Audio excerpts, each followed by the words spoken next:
Assalamualaikum warahmatullahi wabarakatuh. Perkenalkan, nama saya Firdayu Hasmir, NIM 091058 dari Universitas Muhammadiyah Sidenreng Repang, Fakultas Sains dan Teknologi, Prodi Agribisnis semester 6. Nah, langsung saja di sini saya akan memaparkan materi mengenai sistem agribisnis. Adapun pokok pembahasannya adalah yang pertama, tahap-tahap perkembangan pertanian menuju terbentuknya agribisnis. Yang kedua, konsep dan sistem agribisnis. Yang ketiga, peran agribisnis dalam perekonomian. Dan yang terakhir, manajemen agribisnis. A. Tahap-tahap perkembangan pertanian menuju terbentuknya agribisnis. Kegiatan pertanian dilakukan dengan tujuan untuk memenuhi kebutuhan hidup manusia. Dalam rangka memenuhi kebutuhan hidup ini, mula-mula manusia melakukan kegiatan berburu hewan dan mencari hasil buah dan tanaman di hutan-hutan. Cara hidup ini biasa disebut dengan nomaden, yaitu hidup berpindah-pindah dari daerah satu ke daerah yang lain. Kegiatan pertanian yang paling sederhana atau level paling bawah adalah bercocok tanam, atau kalau menyangkut masalah ternak dan ikan adalah kegiatan memelihara ternak atau ikan. Level berikutnya adalah kegiatan bertani yang pelakunya disebut peasan. Dalam bahasa Indonesia, peasan ini juga diterjemahkan sebagai petani. Tetapi, dalam kegiatan usahanya masih bersifat subsistem, yakni kegiatan usaha tani yang berorientasi pada pemenuhan kebutuhan sendiri. Level selanjutnya adalah kegiatan berusaha tani yang pelakunya disebut sebagai farmer. Farmer juga diterjemahkan sebagai petani, tetapi petani yang dalam kegiatan usahanya telah berorientasi pasar.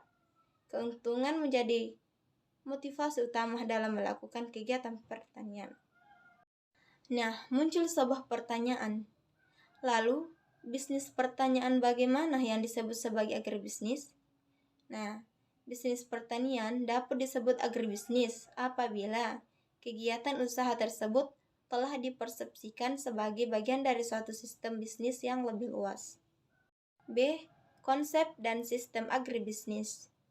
Secara umum, agribisnis dapat dipandang dari dua sudut, yakni dari sudut pandang makro, agribisnis sebagai suatu sistem, dan sebagai sudut pandang mikro, agribisnis adalah suatu bidang usaha atau perusahaan atau company. A. Agribisnis sebagai suatu sistem. Konsep agribisnis sebagai suatu sistem dilahirkan di Universitas Harvard pada tahun 1957.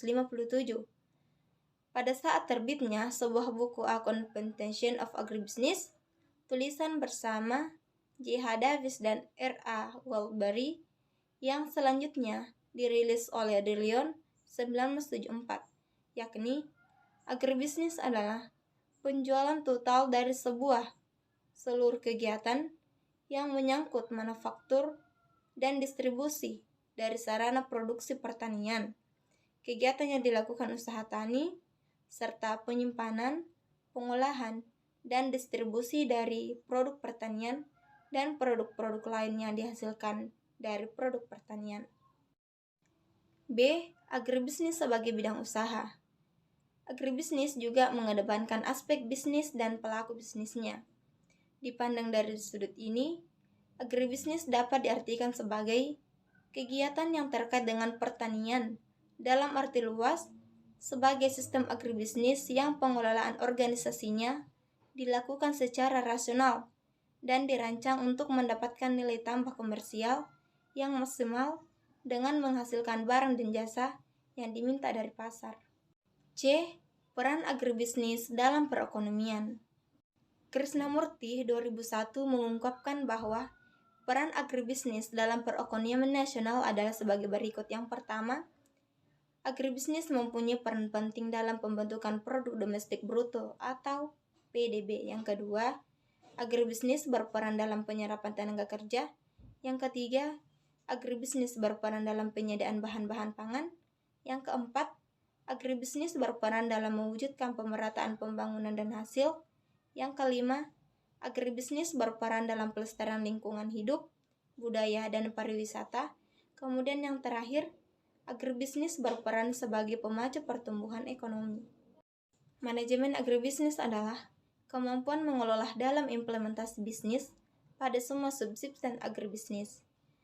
Ada 3 komponen ekonomi yang akan berpengaruh dalam agribisnis, yaitu yang pertama, kelangkaan sumber daya, yang kedua, jenis sumber daya, yaitu seperti sumber daya alam, sumber daya manusia, sumber daya kapital, dan manajemen atau skill.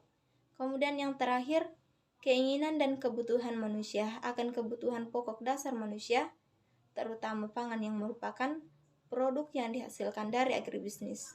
Nah, itulah tadi materi yang sampai saya paparkan pada kesempatan kali ini. Demikian, wassalamualaikum warahmatullahi wabarakatuh.